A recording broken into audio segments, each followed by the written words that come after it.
The One-Page Financial Plan, A Simple Way to Be Smart About Your Money. By Carl Richards.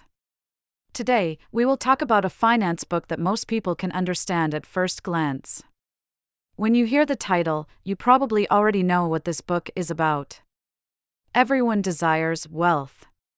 The renowned humorist and British literary figure Oscar Wilde once said, "When I was young, I thought that money was the most important thing in life. Now that I am old, I know it is." Over 100 years later, this statement still holds. The importance of wealth is clear to everyone. However, when it comes to finance, there's often a lot of grumbling because finance always seems complicated. 10 years ago, people only had stocks and government bonds to invest in. But now, in addition to stocks and bonds, there are mutual funds, financial products, paper gold, forex, P2P lending, and so on. Mutual funds come in various types: stock, bond, QDII, index, and more. With so many investment options, it's easy to feel overwhelmed. Consequently, some people leave their money in the bank because they find finance too complex. However, the book we're discussing today aims to tell you that finance is not as complicated as it seems. Financial planning can be as simple as fitting onto one page. The author of this book, Carl Richards, is a financial planner with over 20 years of experience. He founded his investment portfolio design company and is a columnist for several media outlets, including the New York Times.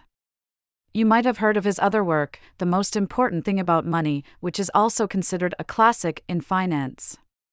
Based on his extensive experience, Richards proposes a one-page financial plan in this book, which 99% of people can understand at first glance.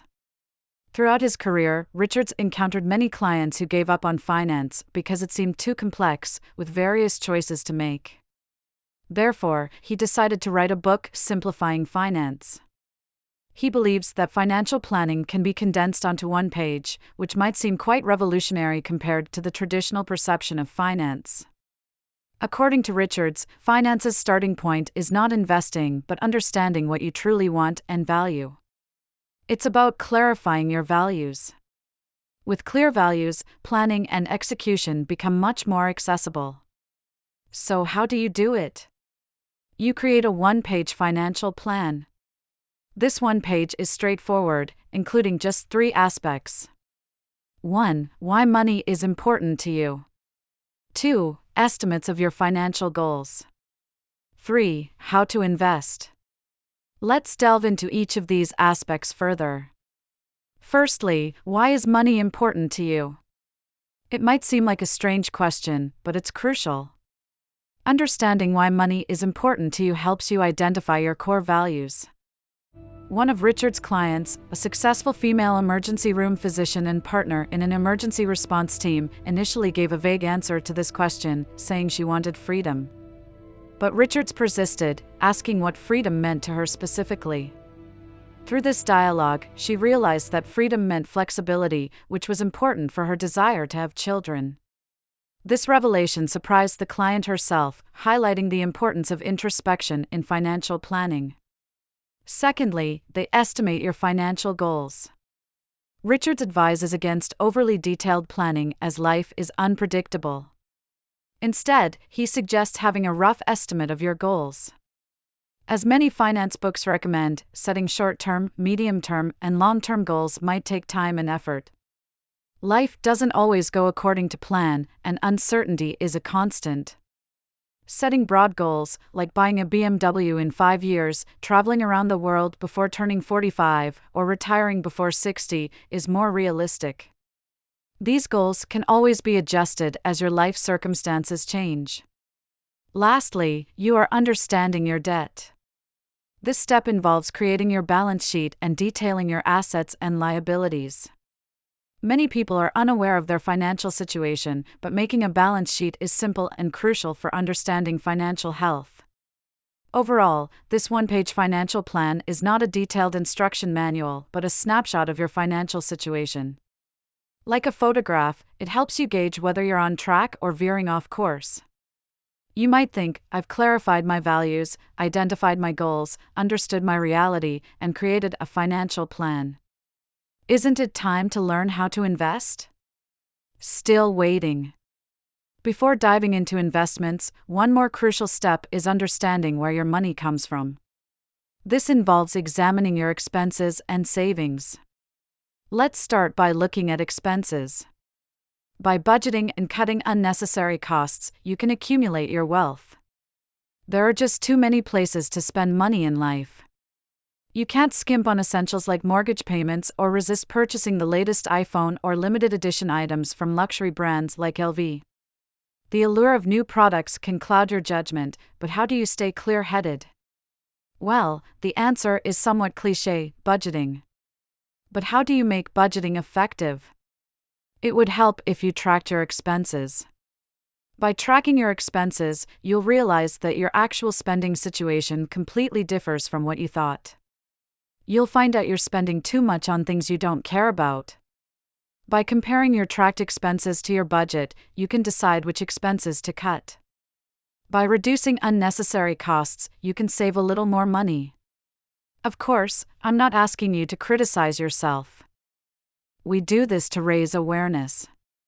You may think spending a little money on coffee is no big deal, and you remember buying only 2 or 3 cups yearly. But after tracking your expenses, you might realize the reality is different. Through tracking expenses, you may discover you need to spend more money on cups that you could have used for travel expenses instead. If you find areas that need changing, you'll be better able to evaluate your values and financial goals. Remember, all of this is to improve your financial awareness. Next, let's talk about savings. It would help to create a savings plan that suits you and start acting immediately. You may have read in various financial books about what percentage of your income should be saved. Still, there isn't a one-size-fits-all standard because everyone values different things and lifestyles. Now that you've created your own savings plan, you should be able to determine the most suitable savings level for yourself. This savings level only relates to your goals and has nothing to do with what experts recommend. And then you should start as soon as possible. Whether you're in your 20s or 30s, regardless of what has happened in the past, now is the time to take action. The pressure on young people these days is indeed too great. In your 20s, you might be busy paying rent, and in your 30s, you might have a mortgage to pay off. Research shows that nearly half of Americans cannot come up with $2,000 in an emergency within 30 days. Even if you need to catch up on your goals and you've wasted too much time, don't think you can get rich overnight or strike it rich by some stroke of luck. The chances of that happening are slim. What you need to do is start saving now. Finally, let's talk about investment. Investment consists of 3 parts. First, whether or not to buy life insurance. Second, whether debts are to be repaid. Third, and most importantly, true investment wisdom should be distinguished from speculative investment. Let's start with the first point, whether to buy life insurance. The core rule to help you decide is, if someone economically depends on you, you must buy it. What does it mean to rely on someone economically? For example, a married couple both have stable jobs and no children. In this case, if one of them unfortunately passes away, the other can still maintain a certain standard of living with their job. This is not considered dependence. However, if there are children or the surviving spouse is unemployed, that is considered dependence. Many people are reluctant to discuss insurance, feeling it's ominous or uncomfortable. But since we're discussing financial planning, we should set aside these emotional factors and assess the relevant economic losses as rational beings.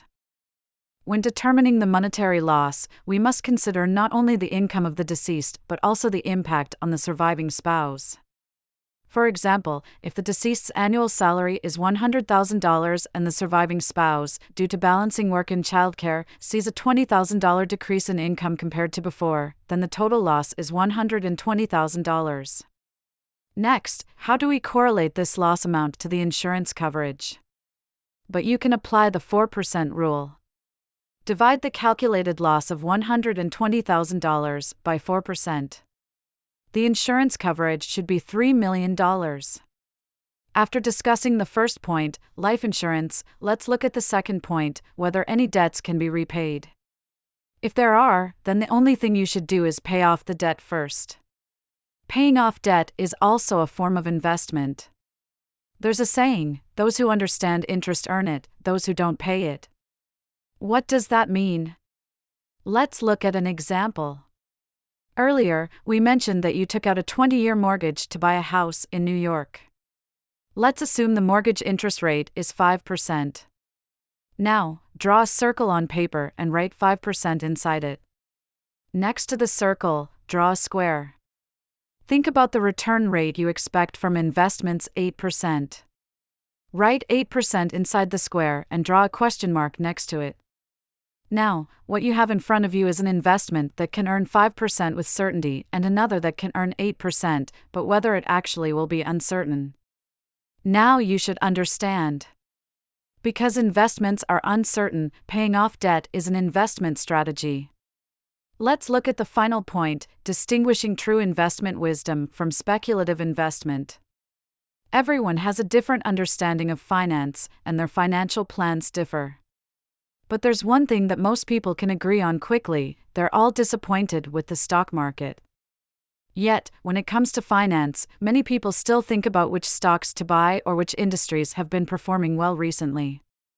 You must have heard of people getting tips from distant relatives, friends, colleagues, or even friends of friends, saying a particular stock is about to hit several limit-up days. Then they put all their money, even borrowing from friends, into that stock. What's the result? You rarely hear about anyone making big money. During the tech stock boom in the 90s, the author was unable to resist the persuasion of those around him, so he spent $10,000 to buy a tech stock. At the time, it was quite a sum of money. But the tech stock boom quickly fizzled out. The $10,000 he invested was reduced to $81 in the end. Looking back at the U.S. stock market, it's been consistently rising. However, despite this upward trend, many investors find themselves facing losses. The root of the problem lies in the need for more clarity between investing and speculation. While individuals may have some understanding of specific stocks, this knowledge often translates to something other than guaranteed returns. In the realm of investing, there are fundamental principles to adhere to. 1. First, you need to fortify your investment portfolio to spread risk. 2. Keep second. They can significantly impact returns. 3. Recognize the inherent thirst between risk and return. These principles are well established in financial philosophy. Diversification is critical to mitigating risks. By not putting all your eggs in one basket, you safeguard against the failure of any single investment. Moreover, keeping costs low is crucial due to the numerous uncertainties in investing, such as changes in fund managers, policy impacts, and company performance fluctuations.